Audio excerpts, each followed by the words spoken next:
ചർച്ചയിൽ തീരുമോ തർക്കം?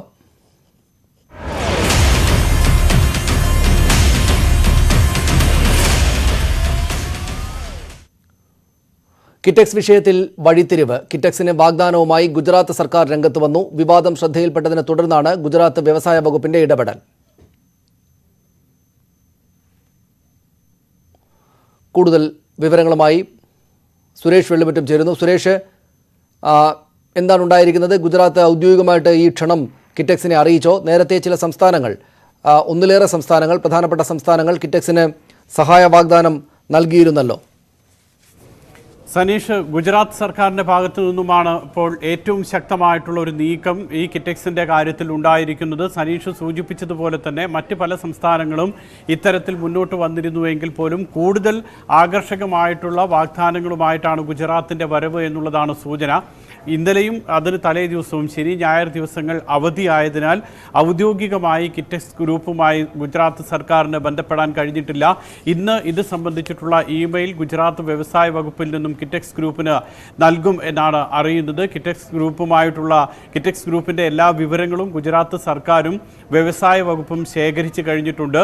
അവരുടെ അപ്പാരൽ പാർക്ക്, അതോടൊപ്പം തന്നെ നേരത്തെ ഈ അപ്പാരൽ പാർക്കിന് അനുബന്ധമായിട്ട് കൊച്ചി, അതോടൊപ്പം തിരുവനന്തപുരം അടക്കം 4-5 ജില്ലകളിൽ അവർ തുടങ്ങാനിരുന്ന ചെറു സംരംഭങ്ങൾ, തൊഴിൽ നൽകാൻ കൂടെ ലക്ഷ്യം വെച്ചുകൊണ്ടുള്ള ചെറു സംരംഭങ്ങൾ, ഇതിൻ്റെ എല്ലാം തന്നെ വിവരങ്ങൾ ശേഖരിച്ചു. 3500 കോടിയുടെ അപ്പാരൽ പാർക്കിൻ്റെ വിവരങ്ങളാണ് കൂടുതലായും ഇപ്പോൾ ഗുജറാത്ത് സർക്കാരും വ്യവസായ വകുപ്പും ശേഖരിച്ചിട്ടുള്ളത്. ഇതെല്ലാം ശേഖരിച്ചതിന് ശേഷമാണ് ഗുജറാത്ത് സർക്കാർ പുതിയ ഒരു വാഗ്ദാനവുമായി ഇപ്പോൾ കിറ്റെക്സിൻ്റെ മുന്നിലേക്ക് വരുന്നത്. ഈ ഇമെയിൽ കിറ്റെക്സിൻ്റെമായിട്ടുള്ള ഒരു ഒഫീഷ്യൽ കമ്മ്യൂണിക്കേഷൻ ഇന്നുണ്ടാകുമെന്ന് തന്നെയാണ് അറിയുന്നത്. ഏതാണ്ട് 8ലധികം വാഗ്ദാനങ്ങൾ ഒരുപക്ഷെ ഈ പുതിയ ഇമെയിലിൽ അല്ലെങ്കിൽ സന്ദേശത്തിൽ ഉണ്ടാകുമെന്നാണ് ലഭിക്കുന്ന വിവരമെന്ന് പറയുന്നത്. അതിൽ ഏറ്റവും പ്രധാനപ്പെട്ടത് നമുക്ക് വ്യക്തമാകുന്നത്, ഇത് സംബന്ധിച്ചിട്ടുള്ള മെയിൽ കിട്ടുമ്പോൾ മാത്രമാണ് ഇതെല്ലാം ഔദ്യോഗികമായി സ്ഥിരീകരിക്കാൻ കഴിയുക. എങ്കിൽ പോലും ഈ പറയുന്നത് പോലെ തന്നെ സ്റ്റാമ്പ് ഡ്യൂട്ടിയിലുള്ള ഇളവ്, സബ്സിഡി, ഈ തൊഴിലാളികൾക്ക് ആദ്യ വർഷങ്ങളിൽ സർക്കാർ ഒരു നിശ്ചിത ശതമാനം, തൊഴിലാളികളുടെ ശമ്പളത്തിൻ്റെ ഒരു നിശ്ചിത ശതമാനം സർക്കാർ നൽകാനുള്ള ആലോചന, അതോടൊപ്പം തന്നെ വൈദ്യുതി ഏറ്റവും കുറഞ്ഞ നിരക്കിൽ ലഭ്യമാക്കുക, സ്ഥലം ലഭ്യമാക്കുക തുടങ്ങിയിട്ടുള്ള ഒട്ടേറെ കാര്യങ്ങളാണ് ഗുജറാത്ത് സർക്കാർ കഴിഞ്ഞ കുറച്ച് ദിവസങ്ങളായി ചർച്ച ചെയ്തിരുന്നത്. ആ ചർച്ച ചെയ്ത് അത് ലിസ്റ്റ് ഔട്ട് ചെയ്ത് അക്കാര്യങ്ങൾ കൂടി അറിയിച്ചുകൊണ്ടായിരിക്കും ഈ കത്ത് ഇപ്പോൾ കിറ്റെക്സ് ഗ്രൂപ്പിന് നൽകുക. ഇന്ന് തന്നെ കിറ്റെക്സ് ഗ്രൂപ്പിന് ഇത് സംബന്ധിച്ചിട്ടുള്ള നിർദ്ദേശങ്ങൾ അറിയിക്കും എന്നാണ് പറഞ്ഞിട്ടുള്ളത്. മറ്റൊരു കാര്യം എന്ന് പറയുന്നത്, ഗുജറാത്ത് അവരുടേതായിട്ടുള്ള ഈസ് ഓഫ് ഡൂയിങ് ബിസിനസ്സിൻ്റെ കാര്യങ്ങൾ പ്രത്യേകം എടുത്തു പറയുകയും ചെയ്യും. കാരണം എത്ര പെട്ടെന്ന് അവിടെ വ്യവസായം തുടങ്ങാൻ കഴിയും, കേരളത്തിലേതുള്ളതുപോലുള്ള വെല്ലുവിളികളൊന്നും നേരിടില്ല തുടങ്ങിയിട്ടുള്ള കേരളത്തിൻ്റെ പേരെടുത്ത് പറയാതെ ആയിരിക്കും അക്കാര്യത്തിൽ മറ്റ് സംസ്ഥാനങ്ങളിലോ അല്ലെങ്കിൽ ആ വിധത്തിലായിരിക്കും ആ മെയിലിൽ അത് ഡ്രാഫ്റ്റ് ചെയ്യുക. ഏതായാലും ഇക്കാര്യത്തിൽ ഇപ്പോൾ ഗുജറാത്ത് സർക്കാർ വലിയ ഒരു വാഗ്ദാനവുമായിട്ടാണ് കിറ്റെക്സിൻ്റെ മുന്നിലേക്ക് വരുന്നത്. നേരത്തെ തന്നെ 7 സംസ്ഥാനങ്ങളാണ് കിറ്റെക്സിന് ഇതുപോലെ വാഗ്ദാനങ്ങൾ നൽകിയിട്ടുള്ളത്. നമുക്കറിയാവുന്നതുപോലെ തന്നെ തമിഴ്നാട്, കർണാടക, നമ്മുടെ 2 അതിർത്തികളും ചേർന്ന് കിടക്കുന്ന സംസ്ഥാനങ്ങൾ, അത് കഴിഞ്ഞാൽ ആന്ധ്രാപ്രദേശ്, അതിനും അപ്പുറത്തേക്ക് പോയി കഴിഞ്ഞാൽ തെലുങ്കാന, കുറേ കൂടി അങ്ങോട്ട് പോയി കഴിഞ്ഞാൽ യുപിയും ബംഗാളും അടക്കമുള്ള സംസ്ഥാനങ്ങൾ തന്നെ ഈ കിറ്റെക്സിന് വാഗ്ദാനങ്ങൾ നൽകിയിരുന്നു. അതിൽ ഏറ്റവും വലിയ വാഗ്ദാനം നൽകിയിരുന്നത് തമിഴ്നാടാണ്. തമിഴ്നാട് അവർക്ക് ഈ 8 വാഗ്ദാനങ്ങൾ തമിഴ്നാടും നേരത്തെ മുന്നോട്ട് വെച്ചിരുന്നു. അതിൽ ഏറ്റവും പ്രധാനപ്പെട്ടതായിരുന്നു പലിശ ഇളവ് എന്ന് പറയുന്നത്. ഒരു നിമിഷം ഞാൻ തിരിച്ചു വരാം താങ്കളിലേക്ക്.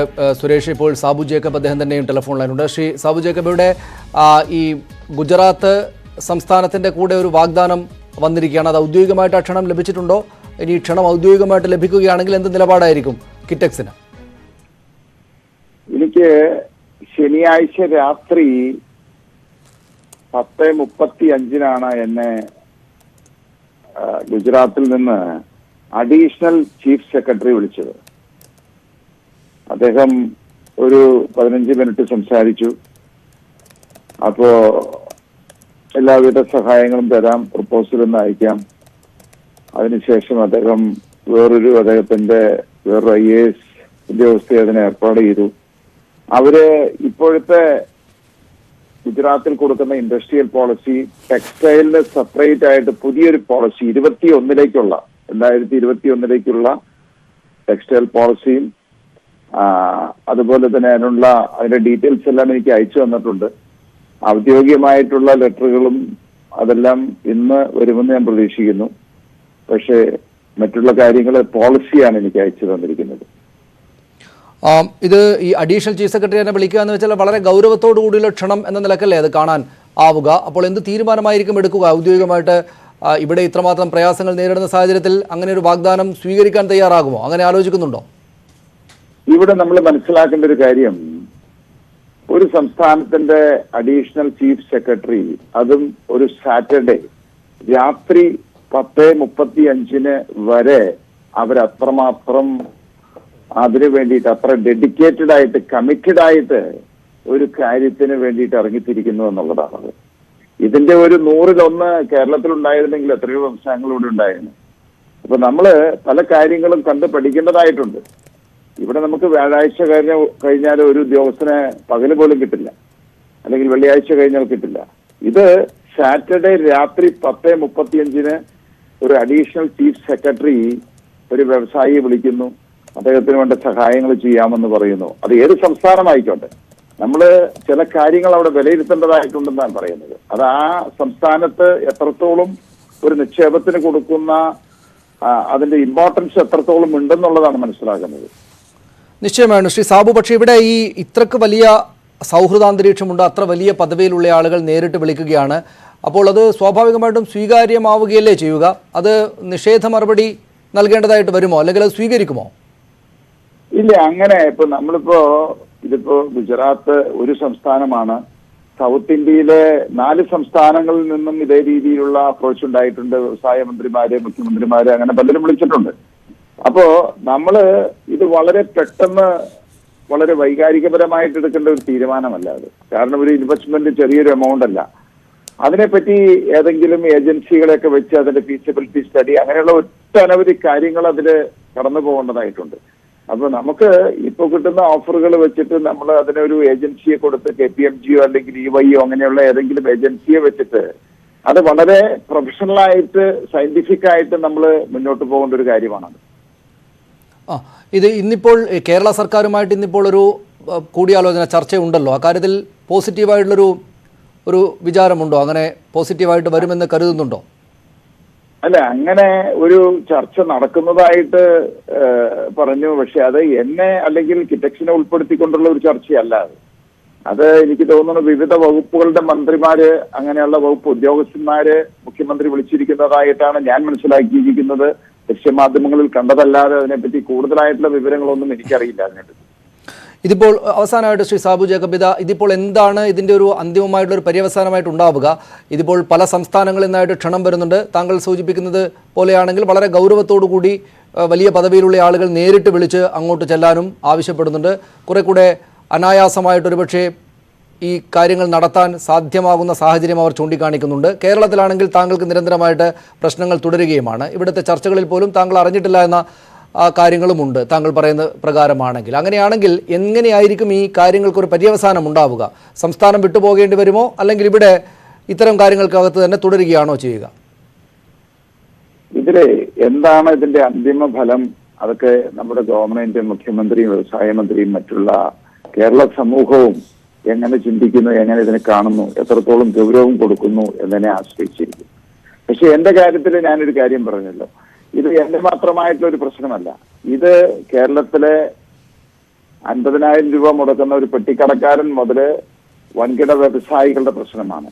പലരും പ്രതികരിക്കുന്നില്ല, പറയുന്നില്ല എന്നുള്ളത് മാത്രമേ ഉള്ളൂ. അപ്പൊ നമുക്ക് ഇത് ഒറ്റപ്പെട്ട അല്ലെങ്കിൽ എന്റെ കിറ്റക്സിന്റെ ഒരു പ്രശ്നമായിട്ടല്ല ഇതിനെടുക്കണ്ടേ, കേരളത്തിന്റെ ഒരു പ്രശ്നമായിട്ട് എടുക്കണം. ഇവിടുത്തെ ചെറുകിട വ്യവസായികൾ മുതൽ എല്ലാ വ്യവസായികളുടെയും പ്രശ്നമായിട്ട് എടുത്തിട്ട് ഇതിന് ഒരു പരിഹാരം നമുക്ക് പൊതുവായിട്ട് കണ്ടെത്തുക.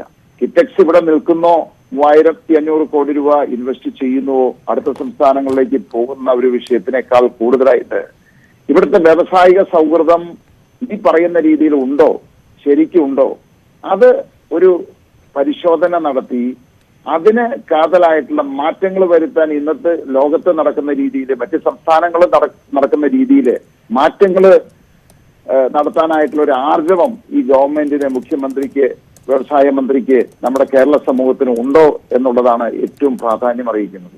തീർച്ചയായും അതാണ്. അവസാനമായി ശ്രീ സാബു ജേക്കബ്, ഇത് യഥാർത്ഥത്തിൽ ഈ ഗുജറാത്തും മറ്റ് സംസ്ഥാനങ്ങളും എല്ലാം ക്ഷണിക്കുന്നത് ഇപ്പോഴത്തെ ഈ ഒരു സാഹചര്യത്തിൽ ഞങ്ങൾ വളരെ വ്യവസായാനുകൂല സംസ്ഥാനമാണ് എന്ന് തെളിയിക്കാനുള്ള ഒരു കാര്യമെന്ന നിലക്ക് ആയിരിക്കുമോ? ഒരുപക്ഷെ താങ്കൾ ഇത്രയും വർഷമായിട്ട് കേരളത്തിൽ പ്രവർത്തിക്കുന്ന, വലിയ തോതിൽ പ്രവർത്തിക്കുന്ന, നാട്ടുകാർക്കെല്ലാം അറിയാവുന്ന മലയാളി തന്നെയായിട്ടുള്ളൊരു വ്യവസായിയാണ്. മറ്റ് സംസ്ഥാനങ്ങളിലാണ് തൻ്റെ കമ്പനിക്ക് കൂടുതലായിട്ട് നന്നായിട്ട് പ്രവർത്തിക്കാൻ പറ്റുക എന്ന ഒരു ശരിയായ, കൃത്യമായിട്ടുള്ള ഉറച്ച ധാരണ തന്നെയാണോ താങ്കൾക്ക് ഈ സംഭവങ്ങളെല്ലാം ഉണ്ടാക്കിയിട്ടുള്ളത്? അല്ല, ഇതിപ്പോ ഈ ഒരു സംഭവം ഞാൻ പറഞ്ഞതുകൊണ്ടോ ഇപ്പൊ ഉണ്ടായ പ്രശ്നങ്ങൾ കൊണ്ടോ അല്ല ഈ സംസ്ഥാനങ്ങളൊക്കെ ഇങ്ങനെയുള്ള, അതൊക്കെ അവരുടെ റിട്ടേൺ പോളിസികളാണ്. അവരെനിക്ക് വേണ്ടിയിട്ട് ഉണ്ടാക്കിയിരിക്കുന്നതല്ല. തമിഴ്നാട് സർക്കാർ തന്നെ തന്നിരിക്കുന്ന, അതിനകത്ത് കൃത്യമായിട്ട് പറഞ്ഞിട്ടുണ്ട്, ഇത് ഞങ്ങളുടെ സ്റ്റാൻഡേർഡ് പോളിസിയാണ്. നിങ്ങൾക്ക് ഇതിനപ്പുറം എന്തെങ്കിലും വേണമെങ്കിൽ നമുക്ക് കൂടുതലായിട്ട് ആവശ്യപ്പെടാം, അത് പരിഗണിക്കാം.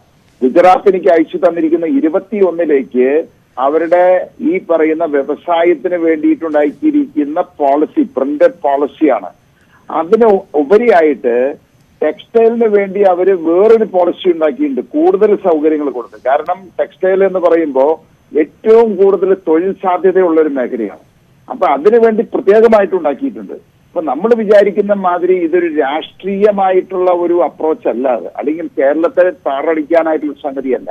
ഇങ്ങനെ മറ്റു സംസ്ഥാനങ്ങൾ വാരിക്കോരി കൊടുക്കുന്നുണ്ട് എന്ന് എനിക്ക് ഇതിനു മുന്നും അറിയാമായിരുന്നു. ഇതിനുള്ള ഓഫറുകൾ പല സ്ഥലത്തും എന്തൊക്കെയാണ് ഓഫറുകൾ ഉള്ളത് എന്ന് എനിക്കറിയായിരുന്നു പലതിനെ പറ്റി. പക്ഷെ ഇത്ര ഡീറ്റെയിൽ ആയിട്ട് ഞാൻ പോയിട്ടില്ല. കാരണം എന്റെ പിതാവ് 68 ഈ വ്യവസായത്തിലേക്ക് കടക്കുമ്പോ 10 പേർക്ക് തൊഴിൽ കൊടുക്കണം എന്നുള്ള ഉദ്ദേശമാണ് ഉണ്ടായിരുന്നത്. അല്ലാതെ ലാഭം ഉണ്ടാക്കുക, എല്ലാ വ്യവസായികളും ലാഭം ഉണ്ടാക്കുന്നുണ്ട്, ലാഭം ഉണ്ടാക്കുക ഒരു കാര്യമാണ്. പക്ഷെ അതിനേക്കാൾ ഉപരി നമ്മുടെ നാട്ടിലുള്ള ചെറുപ്പക്കാർക്ക് തൊഴിൽ കൊടുക്കണം, ആ ഒരു ഉദ്ദേശത്തിന്റെ പിന്നിലാണ് ഈ ആനുകൂല്യങ്ങളൊന്നും കിട്ടിയില്ലെങ്കിലും ഇവിടെ നമുക്ക് ഈ വ്യവസായങ്ങൾ തുടങ്ങണം, നമ്മുടെ കേരളം രക്ഷപ്പെടണം. ഇപ്പൊ എന്റെ ആ പ്രോജക്റ്റില് 3 പ്രോജക്റ്റുകള് ഇൻഡസ്ട്രിയൽ പ്രൈവറ്റ് സ്വകാര്യ ഇൻഡസ്ട്രിയൽ പാർക്കുകളാണ്. അതിന്റെ ഉദ്ദേശം തന്നെ പുതു സംരംഭകരെ 600ഓളം പുതു സംരംഭകരെ ഈ കേരളത്തില് ഡെവലപ്പ് ചെയ്തെടുക്കുക. ഇതിപ്പോ നമ്മൾ മാത്രമായിട്ടല്ല, പുതിയ ആളുകൾ വരണം, ഇവിടുത്തെ തൊഴിൽ പ്രശ്നത്തിന് ഒരു പരിഹാരം ഉണ്ടാകണം. ആ ഒരു ലക്ഷ്യം വെച്ചാണ് ഞങ്ങൾ നീങ്ങിക്കൊണ്ടിരിക്കുന്നത്. അതൊരു സോഷ്യൽ കമ്മിറ്റ്മെന്റ് ആയിട്ടാണ് ഞങ്ങൾ എടുത്തിരിക്കുന്നത്. അല്ലാതെ ഫാക്ടറി നടത്തുക, ലാഭം ഉണ്ടാക്കുക, അത് മാത്രമല്ല അതിന്റെ പിന്നിലുള്ള ഉദ്ദേശം. അതുകൊണ്ടാണ് ഇപ്പൊ നമുക്ക് തമിഴ്നാട്ടിലെ ഓഫർ കണ്ടാൽ തന്നെ അറിയാം, 40%, അതായത് ഞാൻ മുടക്കുന്ന 3500 കോടി രൂപയില് 1350 കോടി രൂപ അവർ തിരികെ തരും. ചെറിയ തുകയല്ല ഈ പറയുന്നത്.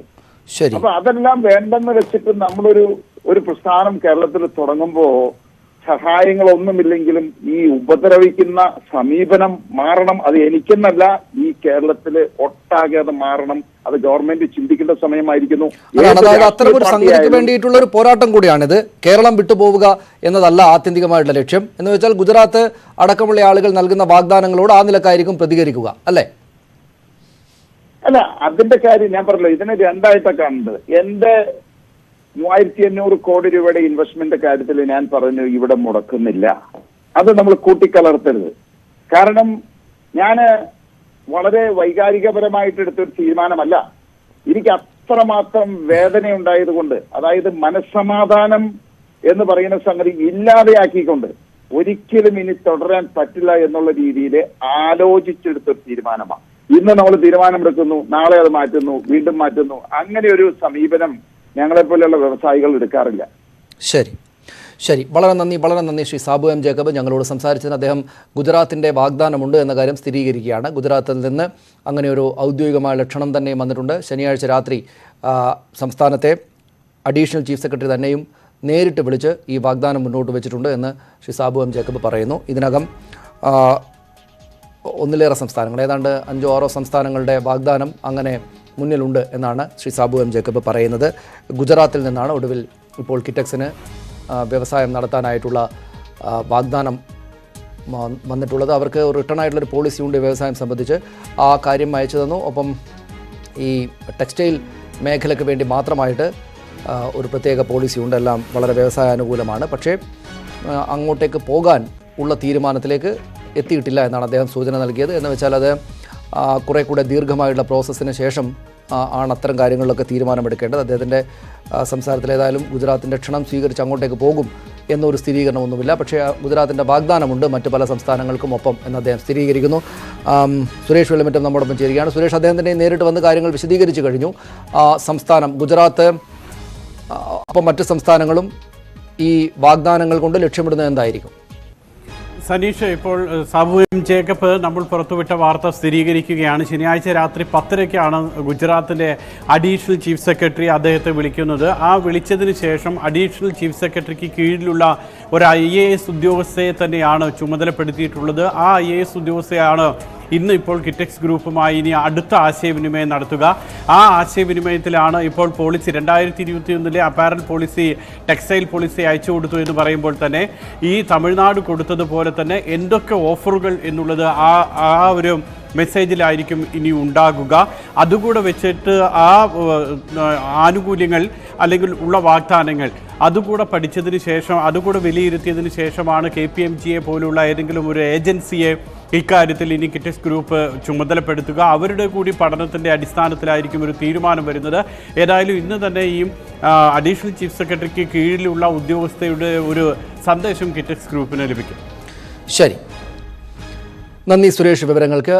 കിറ്റെക്സ് MD സാബു ജേക്കബ് തന്നെയും ആ വാർത്ത സ്ഥിരീകരിച്ചു. ഇപ്പോൾ ഫോണിൽ വിളിച്ചപ്പോൾ അദ്ദേഹം പറഞ്ഞത് ഗുജറാത്തിൻ്റെ ഭാഗത്ത് നിന്ന് ഒരു വാഗ്ദാനമുണ്ട് എന്ന് തന്നെയാണ്. അത് നേരിട്ട് സംസ്ഥാനത്തിൻ്റെ അഡീഷണൽ ചീഫ് സെക്രട്ടറി തന്നെയാണ് രാത്രി 10:00-ക്ക്, ശനിയാഴ്ച രാത്രി 10:00-ക്ക് വിളിച്ച് അങ്ങനെ ഒരു വാഗ്ദാനം മുന്നോട്ട് വെച്ചത് എന്നും സാബു എം ജേക്കബ് ഞങ്ങളോട് പറഞ്ഞു. സാബു ജേക്കബ് ഉന്നയിച്ച വിഷയങ്ങൾ ചർച്ച ചെയ്യാൻ മുഖ്യമന്ത്രിയുടെ അധ്യക്ഷതയിൽ ഇന്ന് മന്ത്രിതല ചർച്ച നടക്കുന്നുണ്ട്. വ്യവസായ, ആരോഗ്യ, തൊഴിൽ മന്ത്രിമാരാണ് പങ്കെടുക്കുക. സർക്കാർ നിലപാടുകളിൽ പ്രതിഷേധിച്ച് പുതിയ നിക്ഷേപ പദ്ധതിയിൽ നിന്നും പിന്മാറുമെന്ന കിറ്റെക്സിൻ്റെ പ്രഖ്യാപനത്തിന് പിന്നാലെയാണ് മുഖ്യമന്ത്രി യോഗം വിളിച്ചത്. അതിനിടെ ജീവനക്കാരെ രംഗത്തിറക്കി കമ്പനിക്കെതിരായ ആരോപണങ്ങൾക്ക് മറുപടി നൽകാൻ ഒരുങ്ങുകയാണ് കിറ്റെക്സ്. സേവ് കിറ്റെക്സ് ക്യാമ്പയിൻ്റെ ഭാഗമായി സ്ഥാപനത്തിലെ ജീവനക്കാരെ പങ്കെടുപ്പിച്ച് ഇന്ന് വൈകിട്ട് പ്രതിഷേധ ജ്വാല നടത്തും.